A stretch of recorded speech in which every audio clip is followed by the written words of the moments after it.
আসসালামু আলাইকুম। সবাইকে আমন্ত্রণ জানাচ্ছি আজকের সর্বশেষ আন্তর্জাতিক সংবাদে। শুরুতেই জানিয়ে দিব সংবাদ শিরোনাম, এরপর বিস্তারিত।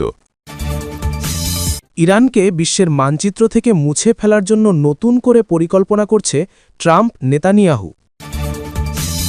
স্বৈরাচারী হাসিনার মতো কি মোদি সরকারের সাথে বিএনপি সরকার বন্ধুত্বপূর্ণ সম্পর্ক গড়ে তুলতে পারবে? এ নিয়ে থাকছে বিস্তারিত প্রতিবেদন। নতুন করে ইরানে ধর্মনিরপেক্ষতাপূর্ণ রাজনীতি গড়ে তুলতে চান নির্বাসিত রাজপুত্র রেজা পেলভি। আমেরিকান টেলিভিশনে রেজা পেলভির বক্তব্য যা ভাইরাল। আবারও আকাশপথে ড্রোনের মাধ্যমে রাশিয়ায় হামলা চালাল ইউক্রেন। রাশিয়ার তামান বন্দর পুড়ে ছারখার। প্রিয় দর্শক, এতক্ষণ শুনছিলেন সংবাদ শিরোনাম, এখন শুনবেন বিস্তারিত। তবে তার আগে আপনাদের কাছে একটি ছোট রিকোয়েস্ট থাকবে, নিয়মিত বিশ্বের সকল আপডেট সংবাদ সবার আগে সবসময় পেতে চ্যানেলটি সাবস্ক্রাইব করুন। ইরানের ওপর সর্বোচ্চ চাপ প্রয়োগে নতুন পরিকল্পনা ট্রাম্প নেতানিয়াহুর। যুক্তরাষ্ট্র চীনে ইরানের তেল রপ্তানি কমাতে কাজ করবে বলে হোয়াইট হাউসে অনুষ্ঠিত এক বৈঠকে বুধবার মার্কিন প্রেসিডেন্ট ডোনাল্ড ট্রাম্প এবং ইসরায়েলের প্রধানমন্ত্রী বেনিয়ামিন নেতানিয়াহু সম্মত হন। বিষয়টি সম্পর্কে অবগত দুই মার্কিন কর্মকর্তার বরাতে শনিবার এই তথ্য প্রকাশ করেছে অ্যাক্সিয়স। এক জ্যেষ্ঠ মার্কিন কর্মকর্তার উদ্ধৃতি দিয়ে অ্যাক্সিয়স জানায়, আমরা একমত হয়েছি যে ইরানের বিরুদ্ধে সর্বোচ্চ চাপ প্রয়োগে আমরা পূর্ণ শক্তিতে এগোব। উদাহরণস্বরূপ, চীনে ইরানি তেল বিক্রির বিষয়। প্রতিবেদন সম্পর্কে জানতে চাইলে চীনের পররাষ্ট্র মন্ত্রণালয় রবিবার জানায়, আন্তর্জাতিক আইনের কাঠামোর মধ্যে পরিচালিত দেশগুলির স্বাভাবিক সহযোগিতা যুক্তিসঙ্গত এবং বৈধ, এবং তা সম্মান ও সুরক্ষিত হওয়া উচিত। ইরানের তেল রপ্তানির ৮০% বেশি চীনের অংশ। এই ব্যবসায় কোনো হ্রাস ঘটলে ইরানের তেল রাজস্ব কমে যাবে। গত সপ্তাহে ইরানের পারমাণবিক কর্মসূচি নিয়ে ওমানের মধ্যস্থতায় যুক্তরাষ্ট্র ও ইরানের কূটনীতিকরা আলোচনা করেন কূটনৈতিক প্রচেষ্টা পুনরুজ্জীবিত করার লক্ষ্যে। এর আগে মার্কিন প্রেসিডেন্ট অঞ্চলটিতে একটি নৌবহর মোতায়েন করেন, যখন মার্কিন সামরিক বাহিনী ইরানের বিরুদ্ধে টানা কয়েক সপ্তাহব্যাপী সম্ভাব্য অভিযানের প্রস্তুতি নিচ্ছে। বিএনপি নেতৃত্বাধীন বাংলাদেশের সঙ্গে কি নতুন করে সম্পর্ক গড়তে পারবে ভারত? গত বৃহস্পতিবার অনুষ্ঠিত সাধারণ নির্বাচনে বাংলাদেশ জাতীয়তাবাদী দল বিএনপি নিরঙ্কুশ জয় পাওয়ার পর দিল্লির প্রতিক্রিয়া ছিল পরিমিত উষ্ণতার। ভারতের প্রধানমন্ত্রী নরেন্দ্র মোদী বাংলায় দেওয়া এক বার্তায় বিএনপির নেতা ৬০ বছর বয়সী তারেক রহমানকে তার দলের বিজয়ে অভিনন্দন জানিয়েছেন। তিনি একটি গণতান্ত্রিক, প্রগতিশীল এবং অন্তর্ভুক্তিমূলক প্রতিবেশী দেশের প্রতি ভারতের সমর্থনের অঙ্গীকার করেন। মোদী আরও বলেন, দুই দেশের বহুমুখী সম্পর্ক জোরদার করতে তিনি ঘনিষ্ঠভাবে কাজ করার অপেক্ষায় রয়েছেন। নরেন্দ্র মোদীর বার্তার সুর ছিল ভবিষ্যৎমুখী ও সতর্ক।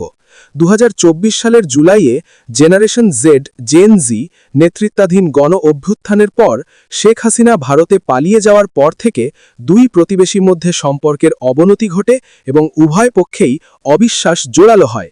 দেশের প্রাচীনতম দল আওয়ামী লীগকে নির্বাচনে প্রতিদ্বন্দ্বিতা করতে দেওয়া হয়নি।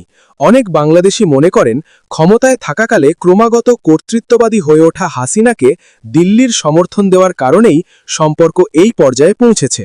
এর সঙ্গে যুক্ত হয়েছে সীমান্ত হত্যা, পানি বিরোধ, ব্যবসা নিষেধাজ্ঞা ও উস্কানিমূলক বক্তব্য দেওয়ার মতো পুরনো অভিযোগ। বর্তমানে ভিসা পরিষেবা অনেকাংশেই স্থগিত এবং আন্তঃসীমান্ত ট্রেন ও বাস চলাচল বন্ধ রয়েছে। ঢাকা দিল্লি ফ্লাইটও ব্যাপকভাবে হ্রাস পেয়েছে।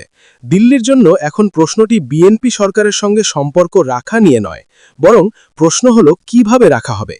বিচ্ছিন্নতাবাদ ও উগ্রবাদ দমনের মতো নিজেদের রেড লাইন বা সংবেদনশীল বিষয়গুলো সুরক্ষিত রেখে কিভাবে অভ্যন্তরীণ রাজনীতিতে বাংলাদেশকে আলোচনার বিষয়বস্তু থেকে দূরে থাকা যায়, সেটি এখন বড় চ্যালেঞ্জ।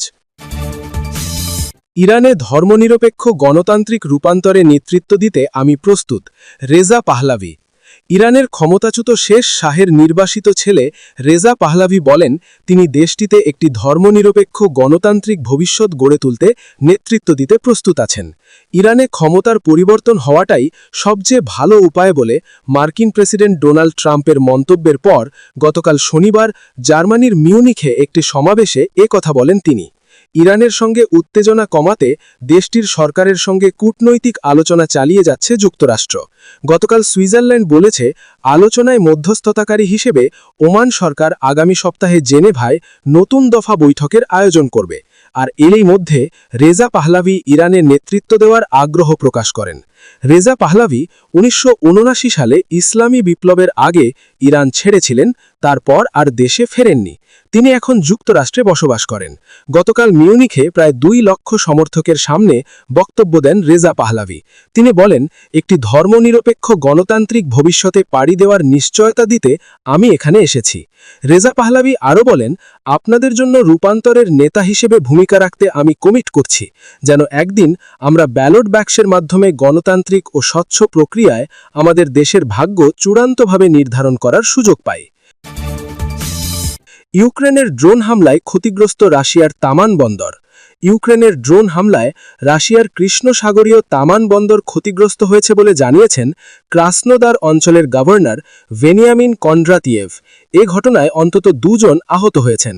টেলিগ্রামে একটি পোস্টে ভেনিয়ামিন কন্ড্রাতিয়েভ জানিয়েছেন, তেলজাত পদার্থ, শস্য, কয়লা এবং অন্যান্য পণ্য পরিবহনের জন্য গুরুত্বপূর্ণ এই বন্দরের ভলনা গ্রাম সংলগ্ন অংশে একটি তেল সংরক্ষণ ট্যাঙ্ক, গুদামঘর এবং কয়েকটি টার্মিনাল ক্ষতিগ্রস্ত হয়েছে।